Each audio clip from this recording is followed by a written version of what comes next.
আন্টির মনি খায়, ওই বলে না ছোট বাচ্চাদেরকে বাবু সোনা মনি। হ্যাঁ, যদিও এখন অনেকে অনেক বড়দেরকেও বলে, বাট ছোটদেরকে বাবু সোনা মনি। দেখো লিপি আন্টির মনি খাই। আর একটা জিনিস মনে রাখবা, ইয়াসিনের অ্যালার্জি হেভি। হাসি আসবা ভাইয়া, তখন তোমার মানে এমনি পরীক্ষায় মার্ক বেশি আসবে। ধরো আমরা যা পড়ি তার 80% কাজে লাগায়, বা 70% বা 60% কাজে লাগায়। সো তুমি যদি পড়াটাকে 100%-এর জায়গায় 130%, 150% বানায় ফেলতে পারো, তাহলে তুমি পরীক্ষায় 110% লিখতে পারবা। বুঝছো? এরা কিন্তু তোমার স্টুডেন্টরা, আজকের ক্লাসে স্বাগত জানাচ্ছি তোমাদের সবাইকে। এটা কি আচ্ছা? ঠিক আছে, ওকে। আমরা আজকে যে ক্লাসটা করব সেটা হচ্ছে বায়োলজি চ্যাপ্টার 6। বায়োলজি চ্যাপ্টার 6-এর নামই হচ্ছে জীবে পরিবহন। হ্যাঁ, ট্রান্সপোর্ট ইন অর্গানিজম। সো জীবে পরিবহনটা কিভাবে হয় সেই ব্যাপারটা নিয়ে আমরা জানব। তো আমরা আজকে জানবো হচ্ছে প্ল্যান্ট মানে অ্যানিমেলের মধ্যে কিভাবে পরিবহন হয় সেটা সম্পর্কে জানবো। কথা কি বুঝছো? তো এটা অ্যানিমেলের মধ্যে ট্রান্সপোর্টটা নিয়ে জানবো।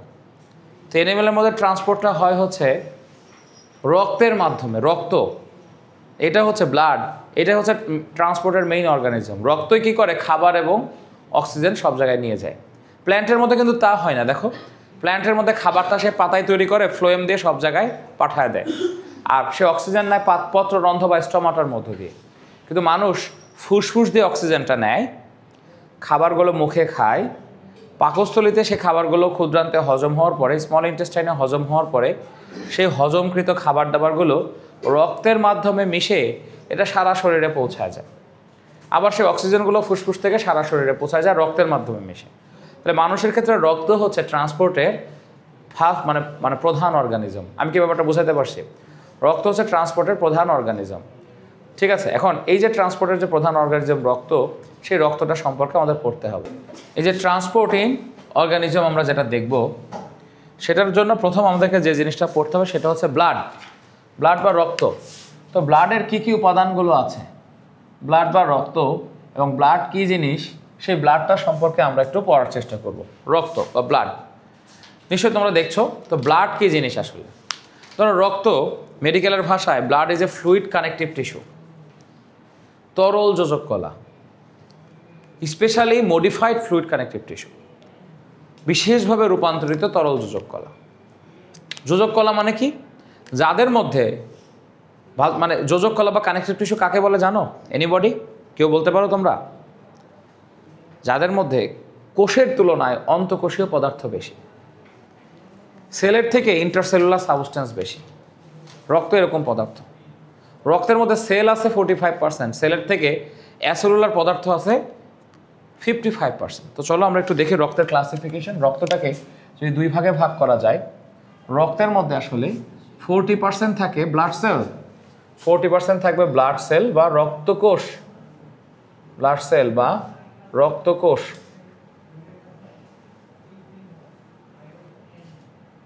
আর 55% থাকবে হচ্ছে প্লাজমা বা রক্তরস।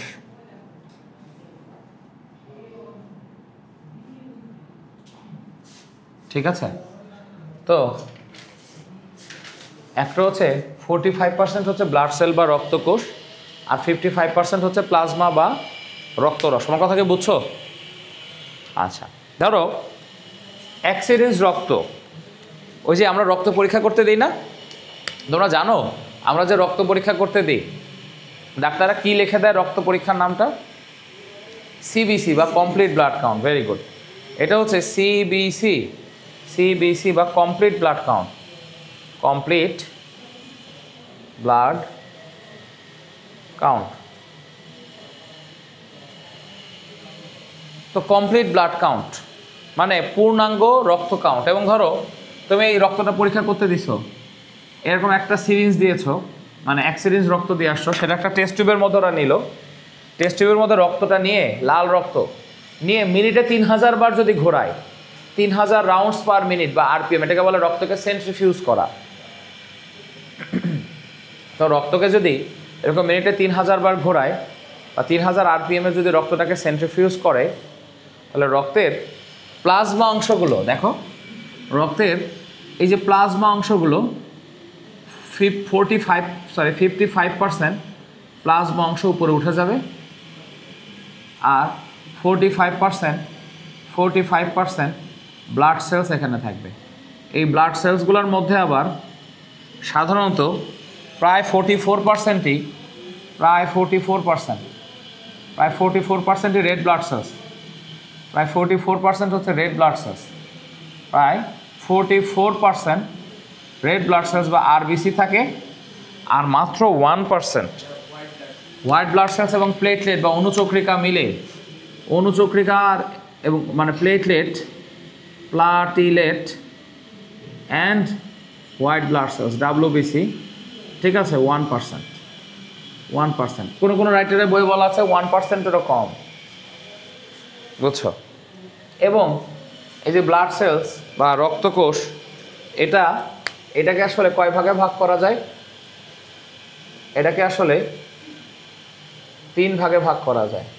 কী কী বললাম? একটা হলো রেড ব্লাড সেলস বা আরবিসি, রেড ব্লাড সেলস। একটা হলো হোয়াইট ব্লাড সেল, আর একটা হলো প্লেটলেট বা অনুচক্রিকা, লাল রক্তকণিকা বা লোহিত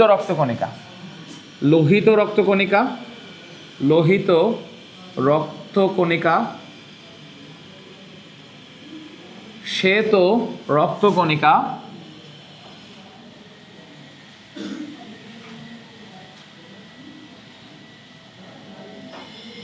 আটার জিনিসের নাম হচ্ছে অনুচক্রিকা।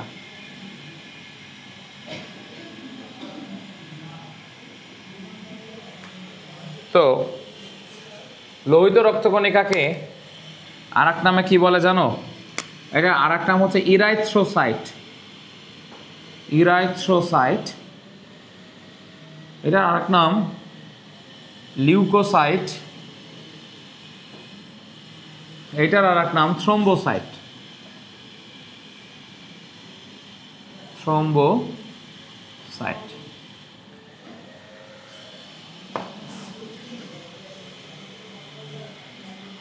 বুঝছো?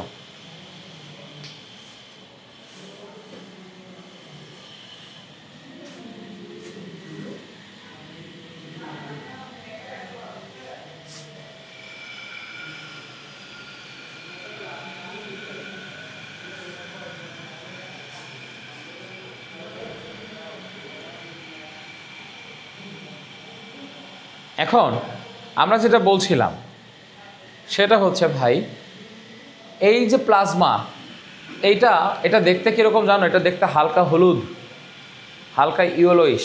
তোমাদেরকে আমি ছবিতে দেখাবো একটু পরে, আমরা প্রজেক্টরটা অন করে তোমাদেরকে আমি এই জিনিসটা ছবিতে দেখাবো।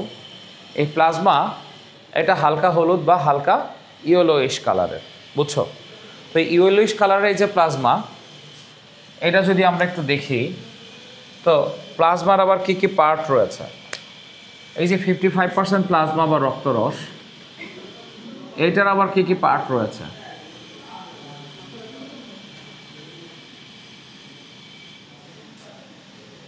প্লাজমা বা রক্তরসের মধ্যে, এটার মধ্যে 3টা জিনিস রয়েছে। কি কি?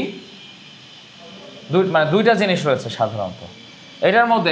এটা ক্লাস চ্যাপ্টার 2তেও তোমরা পড়েছো। বলো তো, প্লাজমার মধ্যে কত পার্সেন্ট পানি থাকে? Very good. ওয়াটার বা পানি থাকবে 91 থেকে 92%, তাই না? আর সলিড ম্যাটেরিয়ালস কতটুকু থাকবে? সলিড বা কঠিন সাবস্টেন্স, কঠিন পদার্থ 8 থেকে 9%, 8 to 9%। এই কঠিন পদার্থ আবার 2 রকমের হইতে পারে, জৈব এবং অজৈব।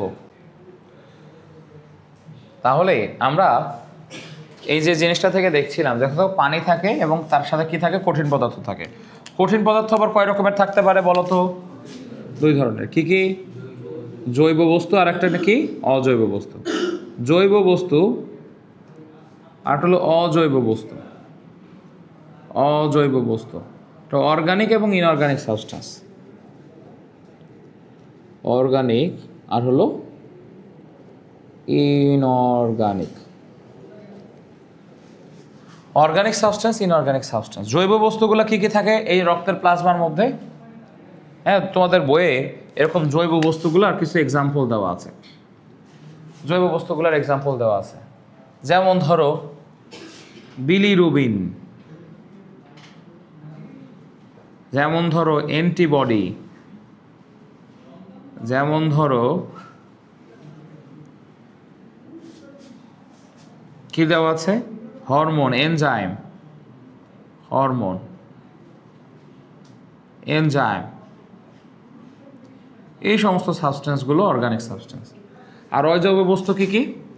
অজৈব বস্তুদের মধ্যে যেমন ধরো সোডিয়াম, পটাশিয়াম, ক্লোরাইড, ক্যালসিয়াম ইত্যাদি ইত্যাদি ইত্যাদি, লোহা, ফেরাস ইত্যাদি ইত্যাদি অজৈব বস্তু আমাদের দেহের মধ্যে থাকতে পারে আর কি। তো এই হচ্ছে আমাদের রক্তের ক্লাসিফিকেশন। ক্লাসিফিকেশন এখানে শেষ হয়নি। হোয়াইট ব্লাড সেলস, এইটা আবার দুই ধরনের আছে। হোয়াইট ব্লাড সেলস এইটা আবার দুই ধরনের আছে। কি কি ধরনের আছে হোয়াইট ব্লাড সেলসের মধ্যে? এদের মধ্যে একজনকে বলে দানাদার শ্বেত রক্তকণিকা, দানাদার বা গ্র্যানুলোসাইট। আমরা ছবিতে দেখব দানাদার বা গ্র্যানিউলোসাইট। আর একটা নাম হচ্ছে অদানাদার বা অ্যাগ্র্যানুলোসাইট।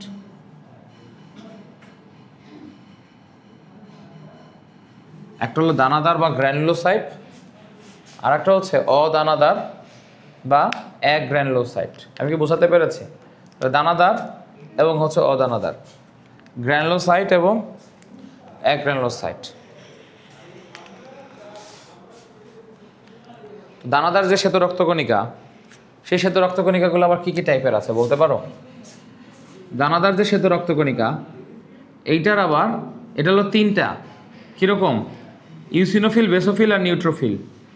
ইওসিনোফিল, সবার লাস্টে ফিল আছে। বেসোফিল, বেসোফিল আর হচ্ছে নিউট্রোফিল, নিউট্রোফিল। আর অ্যাগ্র্যানুলোসাইট যেটা অদানাদার, যেটা মনোসাইট, লিম্ফোসাইট। মনোসাইট আর একজনের নাম হচ্ছে লিম্ফোসাইট।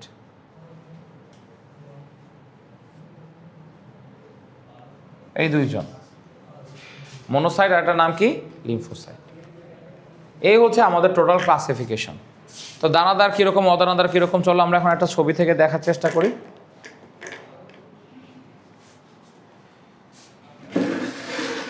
আমার ক্লাস প্রথমবারের মতো করছে এমন কেউ কেউ আছো? তুমি প্রথমবার করছো? এর আগে ক্লাস করো নাই? তোমার নাম কি? সাবিহা। সাবিহা কোন স্কুল? বাংলা ভার্সন না ইংলিশ ভার্সন? বাংলা ভার্সন, ঠিক আছে, ওকে। আমাকে কি চেনো তুমি? আচ্ছা,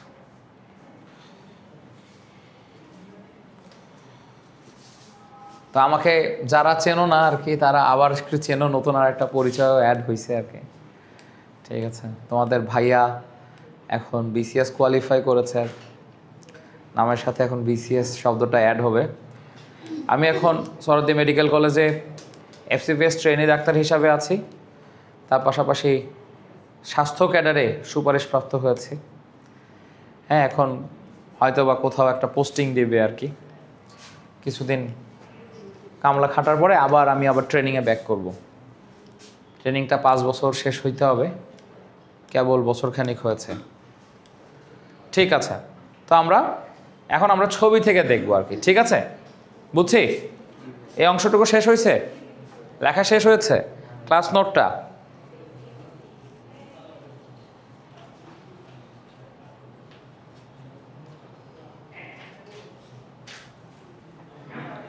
তো ভাইয়া একটা জিনিস একটু বলে নিই, এই জৈব বস্তুর মধ্যে কিছু প্লাজমা প্রোটিন রয়েছে, বুঝছো?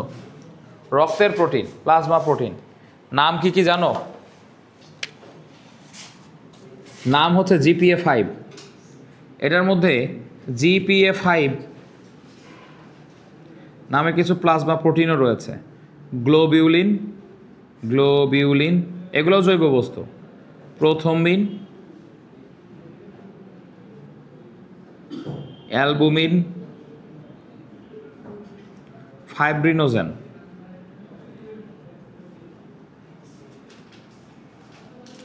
হ্যাঁ, এই চারটা একটু অ্যাড করে রাখো, কারণ এই চারটা জিনিসই আমাদের লাগবে কোথায় জানো? এই চারটা জিনিসের মধ্যে প্রথমটা বাদে পরের তিনটাই লাগবে আমাদের রক্ত জমাট বাঁধার কৌশল, যেটা আজকে আমরা শিখব। ব্লাড কোয়াগুলেশনে, রক্ত জমাট বাঁধার কৌশল বা ব্লাড কোয়াগুলেশনে আমরা শিখব। ঠিক আছে, আমরা এখন এই যে জৈব পদার্থ, অর্গানিক কনস্টিটিউয়েন্ট, এখান থেকে একটু দেখো ভাইয়া। তাহলে রক্ত, তোমাদের যাদের একটু অভ্যাস আছে ভাইয়া, এই যে বইটা আমি কেন খুললাম, আসলে আজকের ক্লাসটা আমি তোমাদেরকে একটা ইন্টারেক্টিভ সেশনে, মানে পড়াশোনাটা করতে হয় কিভাবে, শুধুমাত্র 9-10 বইয়ের মধ্যে না থাকে। আমরা কিন্তু, আমি তোমাদের সময় ক্যারেট কলেজে লেখাপড়া করেছি, আমরা 11-12 বই পড়তাম, সব সময় পড়তাম। এই বইটা একটু খুলবা। এই যে দেখো, রক্তের একটা সংজ্ঞা দেওয়া আছে। ঠিক আছে, এখানে রক্ত রস নামক তরল মাতৃকায় ভাসমান বিভিন্ন ধরনের রক্তকণিকা দিয়ে গঠিত টিস্যুকে রক্ত বলে বা ব্লাড বলে আর কি। ঠিক আছে, ইংলিশ ভার্সন যারা আছো একটু বাংলা টার্মটা একটু জানলা, অসুবিধা কিছু নাই। ঠিক আছে, তারপরে দেখো আসলে একজন মানুষের কতটুকু রক্ত থাকে, 5 থেকে 6 লিটার রক্ত থাকে, বুঝছো, দেহে। এবং সারা দেহের মোট ওজনের 8% হচ্ছে রক্ত। এই দুটা কথা একটু লিখে ফেলো। আমাদের টোটাল ব্লাডের পরিমাণ হচ্ছে 5 থেকে 6 লিটার। আমাদের টোটাল ব্লাডের পরিমাণ হচ্ছে 5 থেকে 6 লিটার। দেখো, এটা মেডিকেল অ্যাডমিশন টেস্টেও আসে এই ধরনের প্রশ্ন। এবং টোটাল বডি ওয়েটের 8% হচ্ছে ব্লাড। ব্লাড হচ্ছে ঈষৎ ক্ষারীয় বা স্লাইটলি অ্যালকালাইন। ব্লাড ঈষৎ ক্ষারীয় বা স্লাইটলি অ্যালকালাইন। এর পিএইচ মাত্রা হচ্ছে 7.35 থেকে 7.45, মানে একটু ক্ষারীয়। 7-এর উপরে উঠলে এটা ক্ষারীয়।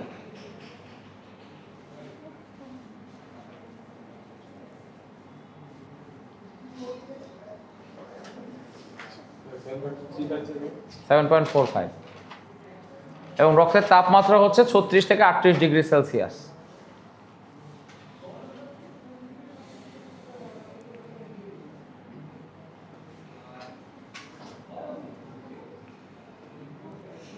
শেষ।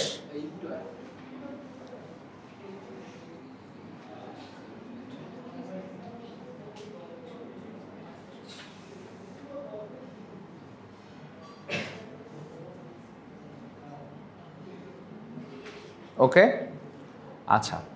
এখন ভাইয়া দেখো, রক্তের অনেক ধরনের টাজগুলো আছে। তো দেখো, এই যে হলো রক্তরস বা প্লাজমা। এই যে প্লাজমার মধ্যে কি কি থাকে আর কি। তো এই যে রক্তের রস প্লাজমা, এটা হলো সেন্ট্রিফিউজ মেশিনের মধ্যে নিয়ে মিনিটে 3000 বার ঘোরানো হয়েছে। 3000 বার ঘোরানো হইলে ব্লাড সেলসগুলো নিচে নেমে আসে। তার 44% red blood sales, 1% white blood cells এবং প্লেটলেট বা অনুচক্রিক, আর 55% হচ্ছে রক্তরস। ঠিক আছে, এই রক্তরসের মধ্যে আবার কি কি কম্পোজিশনগুলো আছে দেখো।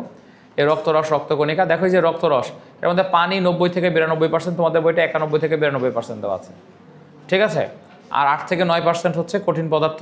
এটার মধ্যে আবার অজৈব ইনঅর্গানিক ম্যাটেরিয়ালস আছে, জৈব উপাদান আছে বা অর্গানিক ম্যাটেরিয়ালস আছে। তার মধ্যে আমি বলছিলাম না, প্লাজমা প্রোটিনগুলো একটু লিখে রাখো, যেগুলো খুব ইম্পর্টেন্ট। দেখো, মেডিকেল অ্যাডমিশন টেস্টেও আসছে এগুলা, যে GPA5 দিয়ে মনে রাখা যায়। Globulin, albumin, prothrombin, fibrinogen. ঠিক আছে, এটার মধ্যে দেখো যে হরমোনের কথা লিখছি, এনজাইমের কথা লিখছি। অ্যান্টিবডিটা এখানে দেওয়া নাই, কিন্তু তোমাদের বইতে আবার অ্যান্টিবডি দেওয়া আছে, সেজন্য এটা লিখে দিয়েছে। কথাটা কি বুঝছো তো? এছাড়াও নানা ধরনের পদার্থ আছে। বিলিরুবিনের কথা লিখে দিছি, তোমাদের বইতে বিলিরুবিনের কথা লেখা আছে। ইউরিয়া, ইউরিক অ্যাসিড, ক্রিয়েটিনিন, এগুলো, এই সমস্ত জিনিসপত্রগুলো এর মধ্যে থাকে আর কি। হ্যাঁ, মানে প্লাজমার মধ্যে আর কি থাকে, হোয়াইট ব্লাড সেলসের আবার 2টা টাইপস আছে, গ্র্যানুলোসাইট আর একটা নাম কি অ্যাগ্রানুলোসাইট। যেগুলো সব ফিল, লাস্টে ফিল আছে, সেগুলো ফুলফিল মানে ভরপুর, সেগুলো হলো দানায় দানায় ভরপুর। ওই যে প্রাণ চানাচুর দানায় দানায় ভরপুর, এভাবে মনে রাখবার। ঠিক আছে, গ্র্যানিউল মানে দানা, গ্র্যানিউল মানে কি দানা, যেটার মধ্যে দানা আছে সেটার মধ্যে ফিল আছে, ফিল মানে ভরপুর। ঠিক আছে, প্রাণ চানাচুর দানায় দানায় ভরপুর, মনে থাকবে না? আচ্ছা, এখন দেখো আমরা একটু রেড ব্লাড সেলসে চলে আসি। এটা হচ্ছে রেড ব্লাড সেলস, বুঝছো তো? এই জিনিসটা শোনো, তোমাদের এটা চ্যাপ্টার 2-তে আছে, চ্যাপ্টার 6-এ আছে। সো তোমাদের এটাকে খুব ইম্পর্টেন্টলি টিচাররা পরীক্ষায় দেয়, এটা সম্পর্কে এক্সট্রা জানতে হবে। তুমি যখন এক্সট্রা জানবা ভাইয়া, তখন তোমার মানে এমনি পরীক্ষায় মার্ক বেশি আসবে। ধরো আমরা যা পড়ি তার 80% কাজে লাগাই, বা 70% বা 60% কাজে লাগায়। সো তুমি যদি পড়াটাকে 100%-এর জায়গায় 130%, 150% বানায় ফেলতে পারো, তাহলে তুমি পরীক্ষায় 110% লিখতে পারবা। বুঝছো? এরা কিন্তু তোমাদের ব্যাচে যারা আছে ওরা মানে ওই যারা খুব ভালো রেজাল্ট করছে ওরা কিন্তু ঠিকই তাই করে। ওই যে বিকেলের ব্যাচে প্রিয়ন্তী, অদ্রি, ঐশিকা নামে একটা মেয়ে আছে, তারপরে রাইসা আছে, তারপরে ওই যে তালহা, ওরাও খুব ভালো লেখাপড়া করছে আর কি। ঠিক আছে, ওদের নোট খাতা টাতাগুলো দেখো, ওরা মানে অনেক লেখে, ওরা অনেক নোট করে, ওরা অনেক এই পড়াশোনাগুলো করে আর কি। ঠিক আছে, ওই মেয়ে দুইটা আসে না, তাহলে আসছে। তাহলে তোমার ফ্রেন্ডরা কই সব? হ্যাঁ, জানো না? ওদের ব্যাচে আরও অনেকগুলো খুব ভালো ভালো ছেলে আছে যারা টপ 10-এর মধ্যে আছে। ঠিক আছে, তোমাদের ব্যাচেও আছে, সকালের ব্যাচেও আছে। আবার ওই যে তোমার নাম কি জানো? তোহা। তোহা তো মাইলস্টোনে, তাই না? তোহা মাইলস্টোনে খুবই ভালো রেজাল্ট করছে। তারপরে মাইলস্টোনের আরও কয়েকটা আছে, ওরা ভালো রেজাল্ট করে আর কি। ওরা কি আসে? আসে নাই। ঠিক আছে, তো মানে আশা করি যে ভাইয়া, এই কথা শোনো, তোমরা সবাই ভালো রেজাল্ট করবে এবং একটু বেশি বেশি করে পড়াশোনা করার চেষ্টা করবে। এই দেখো তোহার নোট খাতা, তোহা আমি যা যা বলছি অলরেডি সেই জিনিসগুলো কিন্তু লিখছে আর কি, দেখো। এবং নোট খাতাটা দেখো, এর আগের ক্লাসগুলো নোট খাতা, এবং মানে মোটামুটি সবই লেখা আছে। এই যে দেখো ছবি টবি আইকে টাইকা লেখা, এবং দেখো আমি যা যা বলছি কত সুন্দর করে নোট করে লিখছে আর কি। এনিওয়ে ভাইয়া, তোমরা আসলে নোট করতে হবে, বুঝছো? পড়াশোনা করতে গেলে নোট করতে হবে। দেখো রেড ব্লাড সেলস, এইটা না দেখতে অ্যালপেনলিবে চকলেটের মতো, দেখো পেটটা চিকন, দেখছো? অ্যালপেনলিবে চকলেট খাইছো? এই পেটটা চিকন। আর এই সাইড থেকে দেখো বাইকনকেভ বা দ্বি অবতল শেপ, দ্বি অবতল শেপ। রেড ব্লাড সেলস তৈরি হয়েছে ভ্রূণীয় অস্থিমজ্জা কোষ থেকে। আসলে 3 ধরনের সেলই ভ্রূণীয় অস্থিমজ্জা কোষ থেকে তৈরি হয়। দেখো এটা হচ্ছে আমাদের হাড্ডি গুড্ডি, এই যে হাড্ডি গুড্ডির মধ্যে এই যে এটা হলো ভ্রূণীয় অস্থিমজ্জা কোষ। এই মজ্জা কোষ, এটার মধ্যে অস্থিমজ্জা থাকে। এখান থেকে দেখো red blood cells, white blood cells, platelet সবই তৈরি হয়। এই যে দেখো স্টেম কোষ, ভ্রূণীয় স্টেম কোষ বা এমব্রায়োনিক স্টেম সেল, এইটা থেকে প্রথমে ইরাইথ্রোব্লাস্ট থাকে, তার পেটের মধ্যে নিউক্লিয়াস থাকে। সে তার নিউক্লিয়াসটা ত্যাগ করে, নিউক্লিয়াস ত্যাগ করলে বোর্ডের দিকে তাকাও, নিউক্লিয়াস ত্যাগ করলে এই জিনিসটা যেটা হয় তার নাম ইরাইথ্রোসাইট। কি কথা হচ্ছে ওইদিকে? নিউক্লিয়াস ত্যাগ করলে এই জিনিসটার নাম হচ্ছে ইরাইথ্রোসাইট। নাম কি? ইরাইথ্রোসাইট। তো যেহেতু নিউক্লিয়াস ত্যাগ করছে, পেটটা চিকন হয়ে গেছে। এই শেপের ক্লিনিক্যাল ইম্পর্টেন্স হচ্ছে পেটটা মোটা থাকলে না চিকন চিকন রক্তনালী ভেদ করে যাইতে পারতো না সব জায়গায়। পেটটা চিকন হওয়ার কারণে ও বিভিন্ন ওই চিকন চিকন রক্তনালী ভেদ পার হয়ে রক্তনালী দিয়ে বিভিন্ন জায়গায় দেহের প্রত্যন্ত অঞ্চলে যাইতে পারে, বুঝছো? এবং এর দেহের মধ্যে প্রায় 280 মিলিয়ন হিমোগ্লোবিন অণু আছে। একটা রেড ব্লাড সেলসের মধ্যে প্রায় 280 মিলিয়ন হিমোগ্লোবিন অণু আছে। হিমোগ্লোবিন অণু কি করে? অক্সিজেনের সাথে বাইন্ড করে অক্সিহিমোগ্লোবিন যৌগ বানায়, সেটা ফুসফুসের কাছ থেকে কোষের কাছে পৌঁছায় দেয়। হিমোগ্লোবিন অণুই আসলে অক্সিজেনগুলো ক্যারি করে। শুধু যাওয়ার সময় অক্সিজেন ক্যারি করে, ফিরে আসার সময় কার্বন ডাইঅক্সাইডদেরও কিছু কিছুকে নিয়ে চলে আসে। অক্সিজেন যাওয়ার সময় ক্যারি করে নিয়ে যায়, আসার সময় কার্বন ডাইঅক্সাইডদেরও কিছু কিছুকে ক্যারি করে নিয়ে আসে। ভাইয়া একটু পিছনের লাইটটা দিয়ে আসো তো, একটু যাও তাড়াতাড়ি। তো এটা কার্বন ডাইঅক্সাইডদেরও এই কিছু কিছুকে এরা ফিরায় নিয়ে আসে আর কি। তা আমরা যদি এইখানটাতে একটু বোঝার চেষ্টা করি, একটু দেখি কী কী দেখবো। দেখো এটার নাম হলো ইরাইথ্রোসাইট, এটার নাম হলো মায়োলোব্লাস্ট। এই যে দেখো এগুলো হলো হোয়াইট ব্লাড সেলস। দেখো হোয়াইট ব্লাড সেলসের মধ্যে প্রথম 3টার গায়ে দানা দানা আছে, দেখছো? চমচম মিষ্টির মতো দানা দানা মনে হচ্ছে না? তাই এগুলোকে বলে গ্র্যানুলোসাইট। আর এটার গায়ে কোনো দানা নাই, তাই এগুলোকে বলে অ্যাগ্র্যানুলোসাইট। ঠিক আছে, লিম্ফোসাইট, মনোসাইটটা হলো অ্যাগ্র্যানুলোসাইট বা দানাবিহীন। দেখো ভাইয়া, খালি রেড ব্লাড সেলসের মধ্যে নিউক্লিয়াস নাই, কিন্তু দেখো হোয়াইট ব্লাড সেলসের মধ্যে নিউক্লিয়াস আছে না? আর অনুচক্রিকা দেখতে কীরকম দেখো, এটা মেগা ক্যারিওসাইট কোষ। এটা একটা মেগা ক্যারিওব্লাস্ট থেকে মেগা ক্যারিওসাইট কোষ হয়েছে। এটা ভেঙে ভেঙে টুকরো টুকরো হয়ে অনুচক্রিকা বা প্লেটলেট তৈরি হয়েছে। অনুচক্রিকা কি তাহলে কোনো কোষ নাকি কোষের ভাঙড়ি চুংড়ি অংশ? এই যে একটা কোষের ভাঙড়ি চুংড়ি অংশ, কথাটাকে বুঝছো তো? এটা একটা কোষের ছোট ছোট ছোট ছোট ভাঙড়ি চুংড়ি অংশ। ক্লিয়ার? কারো কোনো প্রশ্ন আছে থাকলে বলতে পারো, বুঝছো কি না? তা একটা কোষের ভাঙড়ি চুংড়ি অংশ। তাহলে আমরা এই যে দানাদার বা অ্যাগ্রানুলোসাইট, এ ধরনের মানে লিউকোসাইটে সাইটোপ্লাজম দানাহীন, স্বচ্ছ এবং নিউক্লিয়াসটি বড় এবং অখণ্ডায়িত অবস্থায় আছে। এটার মধ্যে কি আছে? মনোসাইট আছে। এটার নাম মধ্যে কি আছে? লিম্ফোসাইট আছে। তো এটার মধ্যে মনোসাইট লিম্ফোসাইটগুলোর কথা তো আমরা পড়বো। তো তার মধ্যে আমরা একটু পিছনে ফিরে আসি। আমরা একটু দেখে দেখো রেড ব্লাড সেলস যেটা পড়ছিলাম, তো রেড ব্লাড সেলস ভাইয়া দেখো, রেড ব্লাড সেলস যদি কমে যায়, এটাকে রেড ব্লাড সেলস কমে যাওয়া মানে রোগটাকে বলে অ্যানিমিয়া। কি বলে এটাকে? অ্যানিমিয়া বা রক্ত শূন্যতা, বুঝছো? আর রেড ব্লাড সেলস বেড়ে যাওয়া রোগটাকে বলে পলিসাইথেমিয়া। কি বলে এটাকে? পলিসাইথেমিয়া। ঠিক আছে, এটা কখনো রেড ব্লাড সেলস 65 লাখের যদি বেশি হয়ে যায়, তোমরা মনে রাখবা রেড ব্লাড সেলস গড়ে পার কিউবিক মিলিমিটারে 50 লক্ষ অণু থাকে। এদিকে 1 মিলিমিটার, এদিকে 1 মিলিমিটার, এদিকে 1 মিলিমিটার, এদিকে 1 মিলিমিটার, চারিদিকে 1 কিউবিক মিলিমিটারের মধ্যে কতগুলো অণু থাকে? প্রায় 50 লাখ অণু থাকে। প্রায় 50 লাখ অণু থাকে রেড ব্লাড সেলসে। ঠিক আছে, 1 কিউবিক মিলিমিটার জায়গার মধ্যে 50 লক্ষ অণু থাকে। মনে থাকবে কথাটা? তো রেড ব্লাড সেলসের, হ্যাঁ বুঝি নাই, তাহলে 1 কিউবিক মিলিমিটারের মধ্যে 50 লক্ষ অণু থাকে।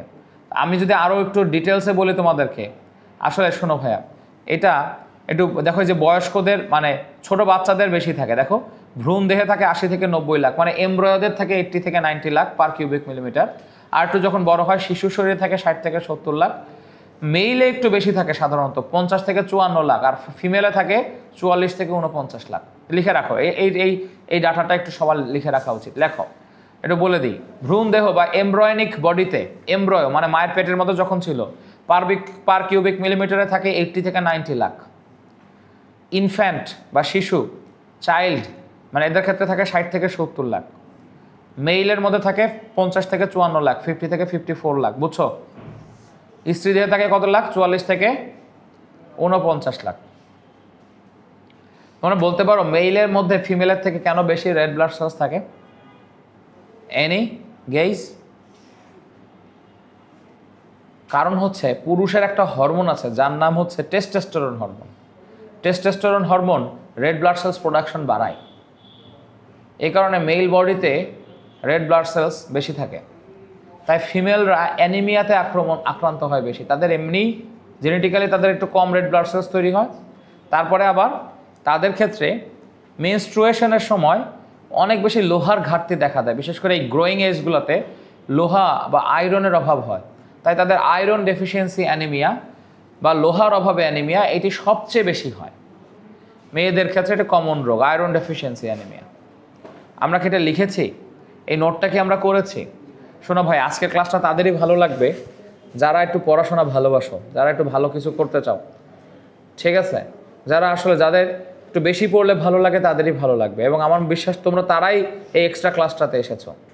এবং অনলাইনে যারা রেকর্ডিং দেখছো তোমরা আমার এই ক্লাসটা পরবর্তীতে, তাদের জন্য বলি, তোমরা যারা টাইম বের করে নিয়ে রেকর্ডিংটা দেখছো শেখার জন্য, আসলে ভাইয়া শোনো, তুমি যখন মানে 9-10 থেকে তোমার বেসিকটা মজবুত হবে, তুমি তখন 11-12-এ উঠে এই কথাবার্তাগুলো যখন একবার টিচাররা বলবে, তুমি ক্লাসে সবার থেকে এগিয়ে থাকবা। তুমি তখন 11-12-এর থেকে আর একটু বেশি বইয়ের বাইরের কিছু টপিক পড়তে চাইবা। তাহলে তুমি ঢাকা মেডিকেল, ঢাকা ইউনিভার্সিটির ফার্মাসি, মাইক্রোবায়োলজি, জেনেটিক ইঞ্জিনিয়ারিং এই সমস্ত সাবজেক্টগুলোতে চান্স পাবা। ঠিক আছে, এটা তো বললাম। আবার ইঞ্জিনিয়ারিংয়ের জন্যও তাই। তুমি যদি ম্যাথ ক্লাসে, ফিজিক্স ক্লাসে একটু ভালো মনোযোগ হও, তুমি যদি ম্যাথের সূত্রগুলো তোমাকে টানে, তাহলে তুমি দেখবা যে বইয়েটা চান্স পাইতেছো। তোমাকে বইয়ের বাইরেরও ম্যাথ করতে হবে, ম্যাথের সূত্রগুলো, ম্যাথের এক্সেপশনাল টেকনিক্সগুলো জানতে হবে। ভাইয়া শোনো, মানুষের লাইফে চেঞ্জটা আসছে কিন্তু ক্লাস 9-এর লাইফ থেকে। একটা মানুষ ধরো ক্লাস 9-10 লাইফ থেকে সে নতুনভাবে ভাবতে শেখে, তার ব্যক্তিত্ব ডেভেলপ হয়। এখানে 2 ক্যাটাগরি পোলাপাইন পাওয়া যায়। এক ক্যাটাগরি বাজের সঙ্গে ভেসে গা ভাসিয়ে দেয় আর কি, বাজের সঙ্গে মিশে নষ্ট হয়ে যায়। আর একটা ক্যাটাগরি আছে ভালোদের সাথে মেশে। হ্যাঁ, মানে রুমির একটা খুব দারুণ উক্তি আছে, তোমরা তো জানো রুমির কথা। রুমি একজন মানে বিখ্যাত দার্শনিক এবং মুসলিম স্কলার। তো রুমি তিনি একটা কথা বলেছিলেন যে মৃত্যুর পরে আমাদের বন্ধুদের সাথে আমাদের উত্থান হবে। কথাটা কিন্তু খুব ডিপ। তো তোমার বন্ধুরা যদি দোজকে যায়, তোমার জায়গা ওইখানে একখান থাকবে আর কি। বন্ধুরা যদি ভেস্তে যায়, তোমার জায়গা সেখানে থাকবে। আসলে আমরা কাদের সাথে মিশতেছি তারাই তো আমাদের বন্ধু, তাই না? তো এটা খুব ইম্পর্ট্যান্ট। সো এখন ভালোদের সাথে মেশার চেষ্টা করবা। ভালো বলতে যে সবসময় ভালো স্টুডেন্ট সেটা বোঝাচ্ছে না, তবে সাধারণত ভালো স্টুডেন্টরাই ভালো হয়, ওরা সব দিক দিয়েই ভালো হয়। ধরো যে ভালো স্টুডেন্ট, তার মেইন কাজটা লেখাপড়া করা, সে লেখাপড়াটা করেছে, তাই সে যে ভালো রেজাল্ট করেছে, সে দায়িত্বশীল। সে হচ্ছে রাত্রে পড়তে বসে ফেসবুক গুতায় না, মোবাইল গুতায় না, সে পড়েই। আবার সে দেখা যায় যে না, ফেসবুকে যে তোমার থেকে কম জানে সেরকম না, সে যতটুকু জানার দরকার সে সেটাও জানে আর কি। হ্যাঁ, এবং এরাই দিন শেষে ভালো করে ভাইয়া, বুঝছো? তোমরা ওই যে 3 Idiots মুভিটা দেখেছো? 3 Idiots মুভিতে 2টা ক্যারেক্টার আছে, একটা হলো র্যাঞ্চো আর একটা হচ্ছে ওই যে চতুর। আমরা চতুরের মতো হইতে বলছি না, কিন্তু র্যাঞ্চো দেখো ঠিকই ও ক্লাসে ফার্স্টও হয়, আবার বন্ধু মহলেও সে আড্ডাবাজি করে বেড়ায়। আমরা এটার কথা বলছি। তুমি মানে মেশো, তুমি দুষ্টুমি করো, তুমি এটা সেটা করো, অসুবিধা নাই, কিন্তু রেজাল্ট যদি ভালো থাকে তাহলে ঠিক আছে। আমি কি ক্লিয়ার? ওইটা কিন্তু আগে রাখতে হবে সবার আগে। আমার কথাকে বুঝাইতে পারছি কিনা? রেজাল্টটা 1 আর বাদ বাকিগুলো 0। চলো আমরা এবার একটা জিনিস লিখে রাখো ভাইয়া, রেড ব্লাড সেলস তৈরি করার জন্য যে হরমোনটা তার নাম ইরাইথ্রোপয়েটিন হরমোন। নাম কি hormone? Erythropoietin hormone. Red blood cells তৈরি করার হরমোনটার নাম, আরবিসি প্রোডাকশনের হরমোনটার নাম, the hormone which produces RBC is known as erythropoietin. দেখো বানানটা দেখো, ERYTHROPOIETIN, ইরাইথ্রোপয়েটিন হরমোন। তো erythropoietin hormone red blood cells তৈরি করে। লাস্টে দেখো রেড ব্লাড সেলসের একটু দৈর্ঘ্য প্রস্থ ব্যাস, এর ব্যাস হচ্ছে 7.3 মাইক্রোমিটার, আর এর পুরুত্ব বা থিকনেস, ব্যাস মানে এর ডায়ামিটার হচ্ছে 7.3 মাইক্রোমিটার, আর এর থিকনেস হচ্ছে সবচেয়ে মোটা স্থানে 2.2 মাইক্রোমিটার। 7.3 মাইক্রোমিটারের ব্যাস মানে রেডিয়াস, সরি ডায়ামিটার, এর ডায়ামিটার হচ্ছে 7.3 মাইক্রোমিটার ডায়ামিটার, আর এর থিকনেস হচ্ছে 2.2 মাইক্রোমিটার। বুঝাইতে পারছি? তোমার নাম কি জানো ভাইয়া? হ্যাঁ, লাবিব। তোমার ক্লাসে তোমার রেজাল্ট কীরকম হয়েছে? ফার্স্ট হয়েছে। লাবিবও খুব ভালো করছে আর কি, লাবিবও খুব ভালো করছে। ও মানে আমি অনেকদিন তোমাদের ক্লাস নেই না, লাবিবের কথাটা বলতে আমি মিস করে গেছি। লাবিব মাইলস্টোনে তো না? মাইলস্টোনে। তোহার রেজাল্ট কেমন হয়েছে? পুরা ক্যাম্পাসে ফার্স্ট। আর তুমি পুরা ক্যাম্পাসের মধ্যে পজিশন কত হয়েছে? পুরা ক্যাম্পাসের মধ্যে 3rd। Good, very good. আর কেউ আসো ক্লাসে 1st, 2nd, 3rd-এর মধ্যে হইছো? হ্যাঁ, তুমি কোনটায়? 11 নাম্বার। আচ্ছা, ক্যাম্পাসের মধ্যে কত পজিশন কত হয়েছে? 2nd। তোমার নাম কি? অধরা, মাইলস্টোনের। ভেরি গুড, ভেরি গুড, ঠিক আছে। এই তোমাদের কি বলেছিলাম, তোমরা কি স্কলারশিপ নিয়েছো? ওখানে স্কলারশিপ নিয়ে অ্যাভেল করো না? জানতা না এটা? তোমাদেরকে তো ক্লাসে আমি ঘোষণা দিয়েছি, আজকে ক্লাসে আমার শেষে আমার সাথে দেখা করে যাবা, ঠিক আছে? 1st, 2nd, 3rd বিভিন্ন ক্যাটাগরিতে স্কলারশিপ পাবে। তোমাদের কিন্তু এর আগেই ঘোষণা দিয়েছিলাম, তাই না? যারা 1st, 2nd, 3rd হয় তাদের তাহলে তো এবার হইতে পারো নাই।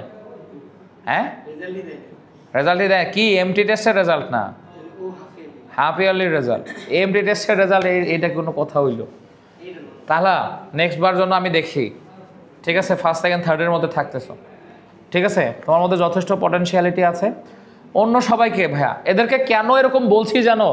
সো দ্যাট তোমাদের মনের মধ্যে এরকম একটা ইচ্ছা জাগ্রত হয় যে না, ভাইয়াও আমাকে এরকম বলবে ক্লাসের মধ্যে। আমার কথা বোঝাতে পারছি, সেটা সবার জন্যই ভালো হচ্ছে। তোমরা আবার এটা সেমটি খাইও না, আবার এইটাকে পজিটিভলি নাও যে আমাকে ভালো রেজাল্ট করতে হবে।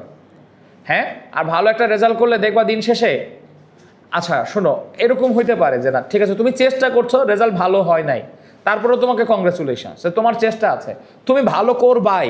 সবাই যে ক্লাসেই সবসময় ফার্স্ট হইতে হবে তারা ভালো করে, নট নেসেসারিলি, ওরাও ভালো করে, বাট যারা ভালো করে লাইফে বিভিন্ন জায়গায় তাদের একটা চেষ্টা থাকে সবসময়। আমার কথাটাকে বুঝাইতে পারছি কিনা? তারা সবসময় একটা মানে চেষ্টা থাকে, এবং তারা দেখা যায় কেউ বিজনেসে ভালো করে, কেউ চাকরিতে ভালো করে, হ্যাঁ, কেউ নতুন কোনো কিছু ইনভেনশনে ভালো করে, কেউ তোমার হচ্ছে মানে গবেষণায় ভালো করে। আমার কথাটাকে বুঝাইতে পেরেছি? তো তোমরা সবাই চেষ্টা করবা। হ্যাঁ, 1st, 2nd, 3rd হইতে পারলা না পারলা অসুবিধা নাই, বাট চেষ্টাটা খুব ইম্পর্ট্যান্ট। তোমরা সবাই আমার কাছে এক, তবে হ্যাঁ থাকে না একটা ব্যাপার স্যাপার যে একটা পুরস্কার দেওয়া আর কি। এই পুরস্কারটা হচ্ছে সেই স্কলারশিপ, ঠিক আছে? তো আশা করছি। আর তোমাদের এমনি ক্লাসগুলো কেমন হচ্ছে আমি একটু জিজ্ঞেস করি। ভাই তোমার নাম কি যেন বললা? লাবিব। আমাদের এখানে ড্রিমার্সের ক্লাসগুলো কেমন হয়? তুমি কি পড়ছো এখানে? শুধু বায়োলজি। তো বায়োলজি ক্লাসটা কেমন হচ্ছে এখানে? ভালো হচ্ছে। বাইরে থেকে ইনফরমেশন দেয়, ক্লাসগুলো ভালো লাগছে।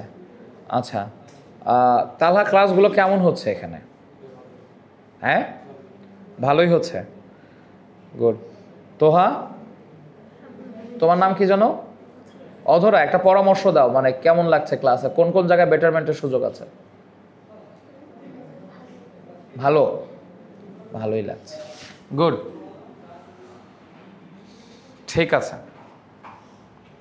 তো আমরা যেটা বলছিলাম ভাইয়ারা, এখন দেখো, আর রেড ব্লাড সেল সৃষ্টির যে প্রক্রিয়া, সেই প্রক্রিয়াটার নাম ইরাইথ্রোপয়েসিস। ইরাইথ্রোপয়েটিনটা হচ্ছে হরমোন, আর ইরাইথ্রোপয়েসিস হচ্ছে রেড ব্লাড সেল সৃষ্টির প্রক্রিয়া। মনে থাকবে কথাটা? ঠিক আছে। আর কত মিলিয়ন হিমোগ্লোবিন বলছিলাম? 280 মিলিয়ন হিমোগ্লোবিন, বুঝছো? এবং মনে রাখবা, দেখো এই ভ্যালুটা খুব ইম্পর্ট্যান্ট, 100 মিলিলিটার রক্তে প্রায় 16 গ্রাম হিমোগ্লোবিন থাকে। 14 পর্যন্ত নর্মাল, এর নিচে নেমে গেলে পুরুষের ক্ষেত্রে রোগ বলি, আর মেয়েদের ক্ষেত্রে 12 পর্যন্ত নর্মাল। 12-র নিচে নেমে গেলে, 12 গ্রামের নিচে নেমে গেলে আমরা এটাকে রোগ বলি। অর্থাৎ 100 ml রক্তে তুমি একটা আরবিসির মধ্যে তো 280 মিলিয়ন হিমোগ্লোবিন অণু আছে, এটাকে ওজন মাপা যাবে না? ওজন যদি মাপো তাহলে 16 গ্রাম হিমোগ্লোবিন পাওয়া যাবে 100 ml রক্ত থেকে। যদি অ্যাটলিস্ট 14 গ্রাম পর্যন্ত থাকে পুরুষের ক্ষেত্রে এটা নর্মাল, মেয়েদের ক্ষেত্রে 12 গ্রাম পর্যন্ত নর্মাল। তোমরা হিমোগ্লোবিন চেক করে দেখো, যদি 12-র নিচে নেমে যায় 11, 10, তাহলে দেখবা ডাক্তারেরা রক্ত নিচ্ছে না তোমাদের কাছ থেকে, তোমাদের আরো উল্টো বলো, তুমি নিজেই দাও, তোমার মানে নিজের তোমার শরীরের রক্ত বাড়াও আর কি। মনে থাকবে কথাটা? ক্লিয়ার? পারবো আমরা এই জিনিসটা? এটা লিখেছি আমরা। তাহলে প্রতি 100 ml রক্তে 16 গ্রাম হিমোগ্লোবিন থাকে। হ্যাঁ, আচ্ছা। তাহলে আরবিসির মেইন কাজটা কি? একটা কাজ বললে বলতে হবে, অক্সিজেন ক্যারি করা, আর আসার সময় কার্বন ডাইঅক্সাইড ফিরিয়ে নিয়ে আসা আর কি, ক্যারি করে। ঠিক আছে। এবার আমরা হোয়াইট ব্লাড সেলসে চলে যাব। হোয়াইট ব্লাড সেলস, এই যে 5টা হোয়াইট ব্লাড সেলস আছে না, এই 5টা হোয়াইট ব্লাড সেলসের 5টা কাজ আছে, বুঝছো ভাইয়া? তো এই 5টা কাজ আমি তোমাদেরকে একটু লিখে দিই বোর্ডে, একটা টেকনিক দিয়ে। 5 রকমের হোয়াইট ব্লাড সেলস আছে, তার 5 রকমের কাজ আছে। হ্যাঁ বলো। আচ্ছা দেখো, এই যে 5 রকমের সেলসগুলোর কথা বলছিলাম না, blood cells, white blood cells, আসলে সব হোয়াইট ব্লাড সেলসের একটা কাজ হচ্ছে শ্বেত রক্তকণিকাগুলো রোগ জীবাণু প্রতিরোধ করে। ঠিক আছে। তবে 5টা ব্লাড সেলসের 5 রকমের কাজ আছে। 5টা ব্লাড সেলসের 5 রকমের কাজ আছে। কি কি কাজ শোনো। এইটা মনে রাখার টেকনিক হচ্ছে, লিপি আন্টির মণি খাই, ওই বলে না ছোট বাচ্চাদেরকে বাবু সোনা মণি। হ্যাঁ, যদিও এখন অনেকে অনেক বড়দেরকেও বলে, বাট ছোটদেরকে বাবু সোনা মণি। দেখো, লিপি আন্টির মণি খাই। আর একটা জিনিস মনে রাখবা, ইয়াসিনের অ্যালার্জি হেভি। হাসি আসলে হাসবে, অসুবিধা নাই, বাট এগুলো মনে রাখার জন্য খুব ইম্পর্টেন্ট। ইয়াসিনের অ্যালার্জি হেভি, মানে অনেক বেশি। ঠিক আছে। লিপি আন্টির মনে খায় আর ইয়াসিনের অ্যালার্জি হেভি। কি? লিপি থেকে হচ্ছে লিম্ফোসাইট। লিম্ফোসাইট, লিম্ফোসাইট কি করে? অ্যান্টিবডি তৈরি করে। আন্টি থেকে অ্যান্টিবডি তৈরি করে, লিম্ফোসাইট অ্যান্টিবডি তৈরি করে। আর ম থেকে হচ্ছে মনোসাইট, মনোসাইট। নি থেকে হচ্ছে নিউট্রোফিল।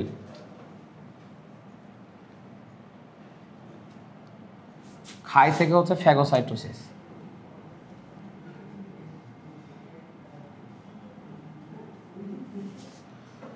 ইয়াসিন থেকে হচ্ছে ইউসিনোফিল। ইওসিনোফিল। ইওসিনোফিল কি করে? অ্যালার্জিক অ্যান্টিবডি ডেস্ট্রয় করে। অ্যালার্জিক অ্যান্টিবডি ধ্বংস করে বা ডেস্ট্রয় করে, ধ্বংস করে বা ডেস্ট্রয় করে। আর হেভির হে থেকে হচ্ছে হেপারিন, আর বি থেকে হচ্ছে বেসোফিল। ভাইয়া ওই যে ফ্যাগোসাইটোসিস লিখেছিলাম না, ফ্যাগো কথাটা মানে খাওয়া। বায়োলজিতে যেখানেই ফ্যাগো শব্দটা দেখবা, ফ্যাগো মানে খাওয়া। গ্রিক ওয়ার্ড ফেইজিন কথাটা মানে হচ্ছে ভক্ষণ করা বা খেয়ে ফেলা, বুঝছো কথাটা? তাহলে খাই মানে হচ্ছে ফ্যাগোসাইটোসিস। ফ্যাগোসাইটোসিস করা কার কাজ? মনোসাইট আর নিউট্রোফিলের কাজ, জীবাণুকে খেয়ে ফেলে আর। হ্যাঁ, পাঁচটার কি কি কাজ, পাঁচটার কি কি কাজ সেটা লেখা হয়ে গেছে। লিখছো এটা? এই নাসিফ লিখছো?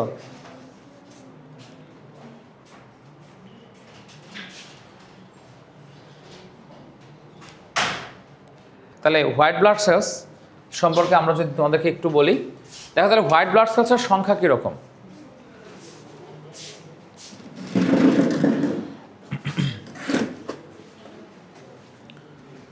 হোয়াইট ব্লাড সেলস দেখো, সাধারণত হোয়াইট ব্লাড সেলস এটার পরিমাণ আমাদের দেহে 4 থেকে 11,000 পার কিউবিক মিলিমিটারের।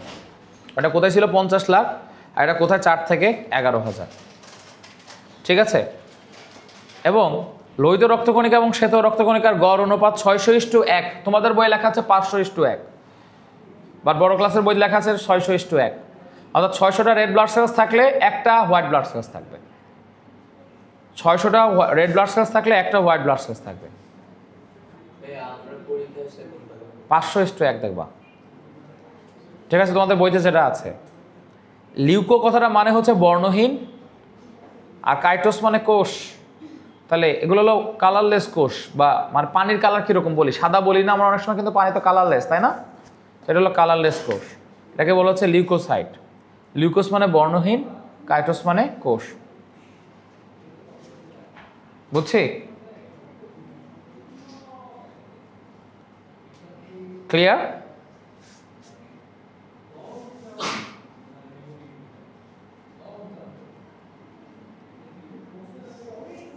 আচ্ছা, এখন দেখো ভাইয়ারা, একটু সামনে আগাই। একটা জিনিস, এই যে হোয়াইট ব্লাড সেলস অনেক বেশি বেড়ে যাওয়াটাকে বলে লিউকোসাইটোসিস, আর হোয়াইট ব্লাড সেলস কমে যাওয়াটাকে বলে লিউকোপেনিয়া। লিখে ফেলো। ডাব্লিউবিসি বেড়ে গেলে, যেমন আরবিসি বেড়ে গেলে আমরা বলছিলাম ইরাথ্রোসাইটোসিস, পলিসাইথেমিয়া বলছিলাম না, আর কমে গেলে অ্যানিমিয়া বলছিলাম। ঠিক তেমনি এটা বেড়ে গেলে লিউকোসাইটোসিস, কমে গেলে বলে লিউকোপেনিয়া। কমে গেলে কি বলে? লিউকোপেনিয়া। ডাব্লিউবিসি কমে গেলে বলে লিউকোপেনিয়া, ঠিক আছে? লিউকোপেনিয়া। আর লিউকেমিয়া, লিউকেমিয়া নামে একটা আলাদা আছে। লিউকোপেনিয়া, লিউকেমিয়া কিন্তু দুই জিনিস। লিউকেমিয়া একটা ক্যান্সার, এই ক্যান্সারে ডাব্লিউবিসির পরিমাণ বেড়ে যায়। লিউকেমিয়া একটা বিশেষ ধরনের ক্যান্সার। তাহলে দেখো, ডাব্লিউবিসি বেড়ে যাওয়াটাকে বলে লিউকোসাইটোসিস, কমে যাওয়াটাকে বলে লিউকোপেনিয়া। আর একটা বিশেষ ধরনের ক্যান্সার যার নাম লিউকেমিয়া। লিউকেমিয়া ক্যান্সারে ডাব্লিউবিসির পরিমাণটা বেড়ে যায়, ঠিক আছে? তুমি বেশি ডাব্লিউবিসি পাবা, বুঝাইতে পারছি কথাটা? তুমি পরিমাণে একটু বেশি ডাব্লিউবিসি পাবা, মানে অর্থাৎ লিউকেমিয়াতে তুমি লিউকোসাইটোসিস অবস্থা পাবা আর কি। লিউকোসাইটোসিসকে অবস্থা বলে, আর লিউকেমিয়া একটা রোগ। তাহলে লিউকেমিয়া রোগে তুমি লিউকোসাইটোসিস অবস্থা পাবা। লিউকেমিয়া একটা ক্যান্সার, মনে থাকবে? আচ্ছা, তাহলে এগুলার আমরা কাজ সম্পর্কে পড়ছিলাম না? এই যে দেখো, কোনটার কি কি কাজ দেখো, কোনটা ফ্যাগোসাইটোসিস করে, কোনটা অ্যালার্জিক অ্যান্টিবডি ধ্বংস করে, হ্যাঁ, কোনটা হেপারিন তৈরি করে, এগুলোর কথাবার্তাগুলো এখানে লেখা আছে, আছে না? লাস্টলি পড়বো অনুচক্রিকা। অনুচক্রিকা মানে কোষের ভাঙড়ে চুংড়ি অংশকে বলে অনুচক্রিকা। এই অনুচক্রিকার একটা কাজ পড়ে আমরা আজকে ক্লাস শেষ করবো আর। অনুচক্রিকা এরা রক্ত জমাট বাঁধে। এরা কিভাবে রক্তটা জমাট বাঁধে দেখো, বোর্ডের দিকে তাকাও। অনুচক্রিকার রক্ত জমাট বাঁধার জন্য 13টা ফ্যাক্টর দরকার হয়, 13 রকমের কেমিক্যাল সাবস্টেন্স আছে, ঠিক আছে? তো তোমাদের বইগুলোর কথা বলে নাই। এই 13 রকম কেমিক্যাল সাবস্টেন্স একটা রাসায়নিক বিক্রিয়া ঘটায়। এই যে দেখো, একটা জাল সৃষ্টি করছে, দেখছো? এই জালের মধ্যে এগুলা ভাইরাস ব্যাকটেরিয়া আটকায়, সরি রেড ব্লাড সেলস আটকায় গেছে। অর্থাৎ জিনিসটা হচ্ছে এরকম, প্রথমে মনে করে কেটে গেলে এই জায়গাটা কেটে গেছে, রক্তনালী কাটলে তো রক্ত বেরোয়, কি ঠিক কিনা? এদিক দিয়ে রক্তগুলো বেরোইতেছে, বুঝছো? তো রক্তটা আটকাইতে হবে। তো কিভাবে আটকাবা? তুমি এই জায়গাগুলোতে একটা জাল সৃষ্টি করবা। কি সৃষ্টি করবা? একটা জাল সৃষ্টি করবা। কথাটা কি বুঝছো তো?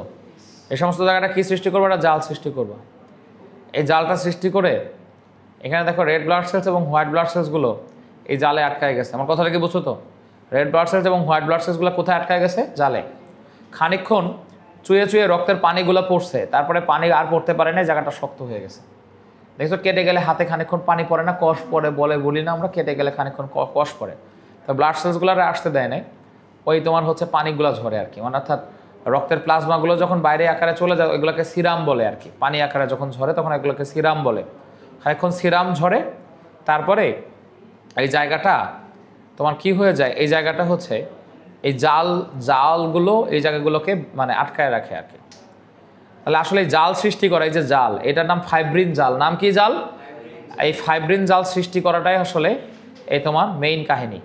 তো কিভাবে ফাইব্রিন জালটা সৃষ্টি হয়, ঠিক আছে, এই ফাইব্রিন জালটা সৃষ্টি করাই মানে রক্ত জমাট বাঁধা। কথাটা কি বুঝতে পারছি? তোমাদের বইয়ে এটা সংক্ষেপে দেওয়া আছে, আমি এটার জন্য একটা বিশেষ ক্লাস নোট দিব। ও হাই হাই, বোর্ডের মধ্যে তখন লেখা ছিল, তোমরা বলবা না? তোমাদের তো পড়তে একটু ডিস্টার্ব হয়েছে তাহলে। তো বোর্ডের মধ্যে এই যে জাল যে কিভাবে সৃষ্টি করে, এই জাল সৃষ্টি করা অবস্থাটা আমরা এখন একটু দেখব। এটা পরে আমাদের ক্লাস শেষ হবে। অনুচক্রিকা, এটা সংখ্যা টংখ্যাগুলো তাহলে red blood cells, white blood সেলসের মতো পড়বা। কোনো রাইট তোমাদের বইতে যেমন লেখা আছে 2 থেকে 5 লাখ, কোনো বইতে 1.5 থেকে 4.5 লাখ, নতুন বইতে সম্ভবত 1.5 থেকে 4.5 লাখে দিয়েছে আর কি পার কিউবিক মিলিমিটার অনুচক্রিকা। এটা কোষের ভাঙড়ে চুংড়ি অংশ, বুঝছো? এটা কোষই না। এই অনলাইনে যারা দেখতেছো, আমি একটা গরিব মানুষ, বুঝছো, চশমা ভেঙে গেছে, বুঝছো, ভাঙা চশমা পরি। আচ্ছা, তো এনিওয়ে আমরা যেটার কথা বলছিলাম, কি বলছি, জাল কিভাবে সৃষ্টি হয় সেটার কথা বলছি। তো এই জালটার নাম হচ্ছে ফাইব্রিন জাল। জালটার নাম কি জাল? ফাইব্রিন জাল। ফাইব্রিন জাল বা ফাইব্রিন নেট। এই ফাইব্রিন নেটটা হইলে, আগে লিখুন, আগে শোনো, আগে লিখুন, আগে শোনো, এটা হইলে রক্তটা জমাট বাঁধবে বা ব্লাড কোয়াগুলেট করবে, রক্ত জমাট বাঁধবে, রক্ত জমাট বাঁধবে। আগে লিখুন, আগে শোনো, বা ব্লাড কোয়াগুলেট করবে, ব্লাড কোয়াগুলেশন, কোয়াগুলেশন হবে। তো ফাইব্রিন নেট থেকে রক্ত জমাট বাঁধবে বা ব্লাড কোয়াগুলেশন হবে। তো ফাইব্রিন নেটটা কিভাবে তৈরি হবে? ফাইব্রিন নেটটা তৈরি হবে ফাইব্রিন পলিমার থেকে। ফাইব্রিন পলিমার, ফাইব্রিন পলিমারগুলো কোথা থেকে তৈরি হবে? ফাইব্রিন মনোমার থেকে। Fibrin monomer, fibrin monomer, fibrin monomer কোথা থেকে তৈরি হবে? ফাইব্রিন মনোমারগুলো তৈরি হবে হচ্ছে ফাইব্রিনোজেন থেকে। ফাইব্রিনোজেন, ফাইব্রিনোজেন একটা প্লাজমা প্রোটিন। ফাইব্রিনোজেন কি জিনিস? Plasma protein. ফাইব্রিনোজেন হচ্ছে প্লাজমা প্রোটিন, প্লাজমা প্রোটিন, ঠিক আছে। এটা একটা ইনঅ্যাক্টিভ অবস্থা, ইনঅ্যাক্টিভ কন্ডিশন। এটাকে অ্যাক্টিভ করার জন্য তোমাকে দেওয়া লাগবে হচ্ছে, তোমাকে অ্যাক্টিভ করার জন্য তোমাকে দিতে হবে থ্রোম্বিন, থ্রোম্বিন দিতে হবে। থ্রোম্বিন কোথা থেকে আসবে? এই যে রক্তের প্লাজমা প্রোটিন জিপিএ 5 করাইছিলাম না একটু আগে, এই 5-এর সেই ফাইব্রিনোজেন। এই থ্রোম্বিন থেকে, থ্রোম্বিন কোথা থেকে আসে? প্রোথ্রোম্বিন থেকে। প্রোথ্রোম্বিন, এই প্রোথ্রোম্বিন একটা প্লাজমা প্রোটিন, বুঝছো? Inactive plasma protein, inactive plasma protein. একটু আগে ওই জিপিএ 5-এর পিতে কী ছিল? প্রোথ্রোম্বিন। এই ইনঅ্যাক্টিভ প্লাজমা প্রোটিন এটা অ্যাক্টিভ থ্রোম্বিনে রূপান্তরিত হয়। আর অ্যাক্টিভ থ্রোম্বিনগুলো এসে ফাইব্রিনোজেনকে অ্যাক্টিভ ফাইব্রিন মনোমারে কনভার্ট করে দেয়। অ্যাক্টিভ মানে সক্রিয়।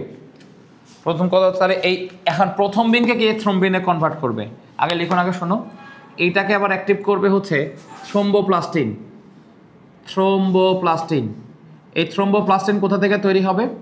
থ্রোম্বোপ্লাস্টিন তৈরি হয়েছে ভিটামিন কে, তার সাথে ক্যালসিয়াম আয়ন, ক্যালসিয়াম 2+ আয়ন, তার সাথে ক্যালসিয়াম আয়ন, ক্যালসিয়াম 2+ আয়ন, ঠিক আছে, vitamin K and calcium ion and platelet, অনুচক্রিকা, অনুচক্রিকা বা প্লেটলেট, প্লেটলেট, অনুচক্রিকা, এরা সবাই মিলে থ্রোম্বোপ্লাস্টিন তৈরি করে, ঠিক আছে, অনুচক্রিকা। আর এই অনুচক্রিকা কখন এগুলো তৈরি করবে? যখন ওন্ড বা ক্ষত থাকবে, ওন্ড যখন একটা ওন্ড হবে, একটা ক্ষত, এটা ক্ষত না হইলে কখনো ওইদের কাছে অনুচক্রিকা যাবে না। অনুচক্রিকা না গেলে ক্যালসিয়াম ভিটামিন কি অ্যাকুমুলেশন হবে না, সবগুলো মিলে ওরা থ্রম্বোপ্লাস্টিন তৈরি করবে না। থ্রম্বোপ্লাস্টিন তৈরি না হলে রক্তের প্রথমবিনগুলো প্লাজমা প্রোটিনগুলো থ্রম্বিনে কনভার্ট হবে না। থ্রম্বিনে কনভার্ট না হলে থ্রম্বিনগুলো ফাইব্রিনোজেনকে ফাইব্রিন মনোমারে কনভার্ট করবে না। ঠিক আছে, ফাইব্রিন মনোমারগুলো তখন ফাইব্রিন পলিমারে কনভার্ট হবে না, না হলে জালও সৃষ্টি হবে না, রক্ত জমাটও বাঁধবে না। আর যদি হয় তাহলে চেইন রিয়াকশন আকারে সব হয়ে যাবে। বুঝছো কথা কি? বুঝছো তো? এই জন্য দেহের ভিতরে কোনো জায়গায় ইন্টারনাল ব্লিডিং হইলে, যেমন ধরো ডেঙ্গু হইলে ইন্টারনাল ক্ষত যে হয়, তখন ইন্টারনালি এগুলো জমাট বেঁধে যায়। এটা খুব ঝামেলা, কারণ দেহের ভিতরে যদি জমাট টমাট বেঁধে যায়, রক্ত তো মানে দেহের ভিতরে রক্ত জমাট বেঁধে গেলে রক্ত তো ফ্লো হবে না, আমরা মারা যাবো। কথাটাকে বুঝাতে পারছি কিনা? ডেঙ্গু হইলে এরকম হয়ে এই কাহিনিগুলো হয়। ঠিক আছে, তাহলে এই জিনিসটা আমরা লিখে ফেলি, এটা আমাদের পড়া ছিল। 1 মিনিট টাইম।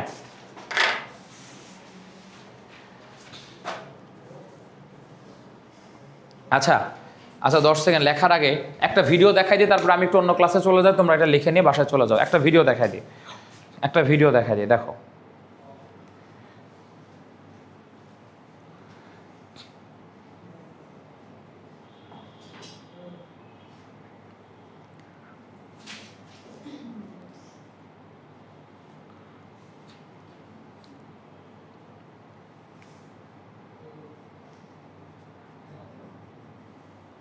No internet. হ্যাঁ,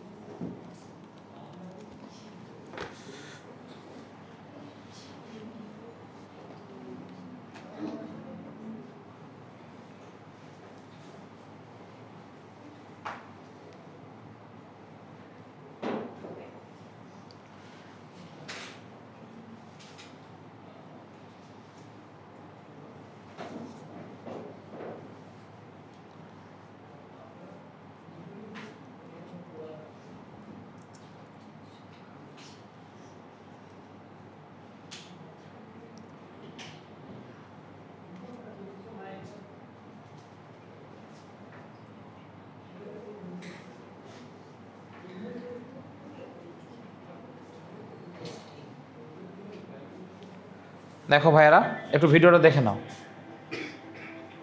তো এটা আসলে আরও অনেক কমপ্লেক্স বিক্রিয়া, বুঝছো, কিন্তু তোমাদেরকে একটু সহজে দেখাচ্ছি। হ্যাঁ, একটু কমপ্লেক্স বিক্রিয়া তোমাদেরকে একটু সহজে দেখাচ্ছি। ধরো এখানে একটা হাত কেটে গেছে, বুঝছো, একটা মানুষের যে ব্লাড ভেসেলসের ভিতর থেকে কেটে যাওয়া দেখাচ্ছে, তাই না?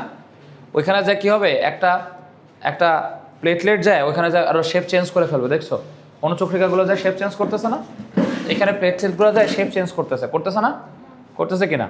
তাহলে এই শেপগুলো চেঞ্জ করতে করতে ওরা এই যে দেখো জাল সৃষ্টি করে ফেলাইছে। প্রথমে জাল ছিল না, জাল অলরেডি হয়ে গেছে। ঠিক আছে, আর জাল হয়ে গেলে পরে এই প্রথমে রক্তকণিকাগুলো এখানে হুমড়ি খেয়ে পড়বে, যাইতে দিবে না। জালটা কিভাবে সৃষ্টি হয়েছে, চলো সেই জালটা সৃষ্টি হওয়াটাকে দেখি। এর মধ্যে আরও অনেক বিক্রিয়া আছে, তোমরা মেডিকেলে চান্স পাইলে এগুলো পড়বা আর কি। ঠিক আছে, আমি জাস্ট খালি প্রিলিমিনারি বিক্রিয়াটা দেখাচ্ছি। এগুলো সবগুলো মিলে মনে করো ফাইনালি শেষ পর্যন্ত থ্রম্বোপ্লাস্টিন তৈরি হয়। এই যে দেখো ফাইনালি এই যে জিনিসটা তৈরি হলো না, এই জিনিসটার নাম হচ্ছে থ্রম্বোপ্লাস্টিন। দেখো এই যে ফাইনালি এই যে জিনিসটা তৈরি হলো, এই জিনিসটার নাম হচ্ছে থ্রম্বোপ্লাস্টিন। কি বলে এটাকে? ধরো অ্যাজিফ, মানে অ্যাজিফ এটা হলো থ্রম্বোপ্লাস্টিন। এখানে যে প্রথম বিনগুলো কি করবে, প্রথম বিনগুলো যে থ্রম্বিনে কনভার্ট হবে। দেখছো প্রথম বিন ছিল ইনঅ্যাক্টিভ কন্ডিশন, এটা মানে এটা হলো প্রথম বিনগুলো যে থ্রম্বিনে কনভার্ট হলো। দেখছো প্রথম বিনগুলো যে থ্রম্বিনে কনভার্ট হলো, হয়েছে না? প্রথম বিনগুলো থ্রম্বিনে কনভার্ট হলো। এই থ্রম্বিনগুলো যায় তারপরে কি করবে বলো তো? থ্রম্বিনগুলো যায়, হ্যাঁ এই যে দেখো এই যে জিনিসটাকে ফাইব্রিনোজেনকে, এটার নাম ফাইব্রিনোজেন। দেখছো এটার নাম ছিল ফাইব্রিনোজেন ইনঅ্যাক্টিভ কন্ডিশন। এটাকে দেখো বোর্ডের দিকে তাকাও, এটা অ্যাক্টিভ ফাইব্রিন মনোমারে কনভার্ট করলো। আরেকবার দেখো, এটার নাম ছিল ফাইব্রিনোজেন। ঠিক আছে, এটাকে অ্যাক্টিভ ফাইব্রিন মনোমার। মনোমার মানে একটা, মনোমার মানে কি? একটা। আর এই মনোমারের পর একটার পর বসে একটা ফাইব্রিন পলিমার তৈরি হয়ে গেল। দেখছো মনোমার মানে একটার পর বসে পলিমার তৈরি হয়ে গেল। আর এই পলিমার তৈরি হওয়াটাকে এটাকে বলা হচ্ছে ফাইব্রিনোজেন। কি বলে এটাকে? ফাইব্রিনোজেন। মানে সরি ভুল বলছে। ফাইব্রিন মনোমার থেকে ফাইব্রিন পলিমার, এটাকে বলে ফাইব্রিন জালের একটা সুতা। এই ফাইব্রিন পলিমার জালের একটা সুতা। আর এরকমভাবে অনেকগুলো সুতা মিলে একটা জাল তৈরি হয়েছে না, জালের পরে দেখো বিভিন্ন রক্তকণিকাগুলো হুমড়ি খেয়ে পড়তেছে, যাইতে পারতেছে না, পরে এই জায়গাগুলো শক্ত একটা কালো অংশের মতো হয়ে যাবে, এটাকে আমরা বলি চলটা। এগুলোকে আমরা খুঁটে খুঁটে তুলে ফেলি অনেক সময়, ঠিক আছে? এটা তোলাটা ঠিক না, মনে থাকবে কথাটা। এটার উপরে আস্তে আস্তে একটা লেয়ার তৈরি হবে, ঠিক আছে ভাইয়ারা? তাহলে এই অংশটুকু লিখে ফেলো, শেষ। আজকের ক্লাস এখানেই শেষ।